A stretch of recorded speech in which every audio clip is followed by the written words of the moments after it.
Assalamualaikum warahmatullahi wabarakatuh. Hai anak-anak hebat, berjumpa lagi dengan Bu Juleika. Di video kali ini, kita akan belajar tentang membuat ringkasan. Siapkan dan buka buku kalian ya, tematik kelas 3, tema 7, subtema 1, Bahasa Indonesia.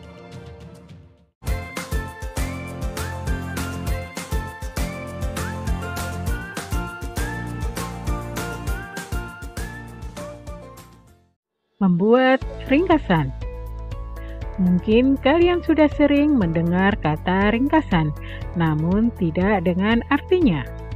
Mari kita bahas ringkasan di sini. Ringkasan merupakan bentuk singkat dari naskah asli suatu bacaan. Meski begitu, ringkasan tetap mempertahankan urutan dari isi dan sudut pandang pengarang asli. Tujuannya supaya pembaca dapat mengerti tanpa harus membaca keseluruhan isi bacaan. Selain itu juga untuk memudahkan pembaca untuk mengingat isi dari suatu bacaan. Karena pada hakikatnya ringkasan hanya berisi inti dan poin penting dari bacaan. Untuk membuat ringkasan, tentu langkah pertama yang harus dilakukan adalah membaca naskah asli yang akan diringkas. Pembuat ringkasan harus mengetahui maksud dari penulis naskah asli. Kemudian, pembuat ringkasan juga harus memahami apa maksud isi dari naskah asli yang sudah dibuat. Membaca tidak hanya dilakukan satu kali saja, tapi juga dapat dilakukan berkali-kali. Sehingga pembuat ringkasan dapat benar-benar memahami apa maksud dari naskah yang akan diringkas. Dan ketika membuat ringkasan, tidak melenceng dari isi naskah asli yang sudah ada. Menentukan kalimat utama dalam paragraf. Sebuah paragraf tersusun atas kalimat utama dan kalimat-kalimat penjelas. Kalimat utama adalah kalimat yang di dalamnya terdapat ide pokok paragraf. Kalimat utama juga sering disebut sebagai kalimat topik. Kalimat utama ini dijelaskan oleh kalimat-kalimat lain dalam paragraf tersebut yang disebut dengan kalimat penjelas. Kalimat penjelas yaitu kalimat yang isinya memperjelas, menguraikan, atau berupa rincian-rincian tentang kalimat utama. Kalimat utama dapat terletak di awal paragraf, di akhir paragraf, di awal dan di akhir paragraf, atau di awal sampai akhir paragraf. Paragraf yang kalimat utamanya berada di awal paragraf disebut paragraf deduktif. Paragraf yang kalimat utamanya berada di akhir paragraf disebut paragraf induktif. Paragraf yang kalimat utamanya berada di awal dan di akhir paragraf disebut paragraf campuran.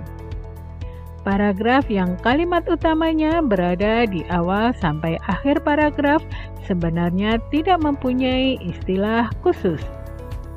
Namun biasanya kalimat utama akan berada di awal sampai akhir paragraf jika paragraf tersebut berupa narasi atau deskripsi.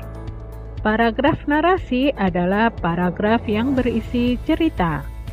Paragraf deskripsi adalah paragraf yang menggambarkan sesuatu sehingga pembaca seolah-olah dapat menyaksikan sesuatu yang digambarkan itu. Bagaimana kita dapat menentukan kalimat utama dan gagasan utama dalam sebuah paragraf? Yang harus kita lakukan adalah membaca paragraf tersebut dengan cermat.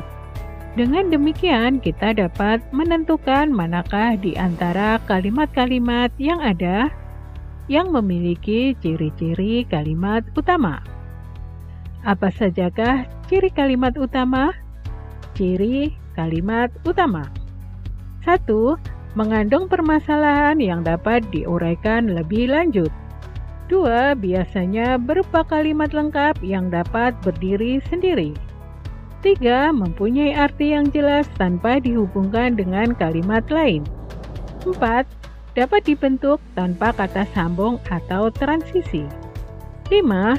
Pada paragraf induktif, kalimat utama seringkali ditandai kata-kata kunci seperti sebagai kesimpulan, yang penting, jadi, dengan demikian. Sedangkan kalimat penjelas memiliki ciri-ciri sebagai berikut. 1. Sering merupakan kalimat yang tidak dapat berdiri sendiri. 2. Arti kalimatnya baru jelas setelah dihubungkan dengan kalimat lain dalam satu alinea. 3. Pembentukannya sering memerlukan bantuan kata sambung atau frase penghubung atau kalimat transisi. 4. Isinya berupa rincian, keterangan, contoh, dan data lain yang bersifat mendukung kalimat topik. Ciri-ciri ringkasan. 1. Inti tidak meninggalkan urutan dasar karangan. 2. Karangan dasar masih tampak jelas. 3. Memangkas gagasan utama menjadi lebih ringkas.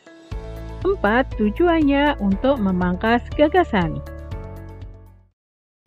Nah anak-anak, demikianlah pembelajaran kita kali ini. Semoga pembahasannya mudah kalian mengerti dan kalian pahami ya. Terima kasih sudah menonton. Jangan lupa subscribe, like, komen, dan share-nya ya.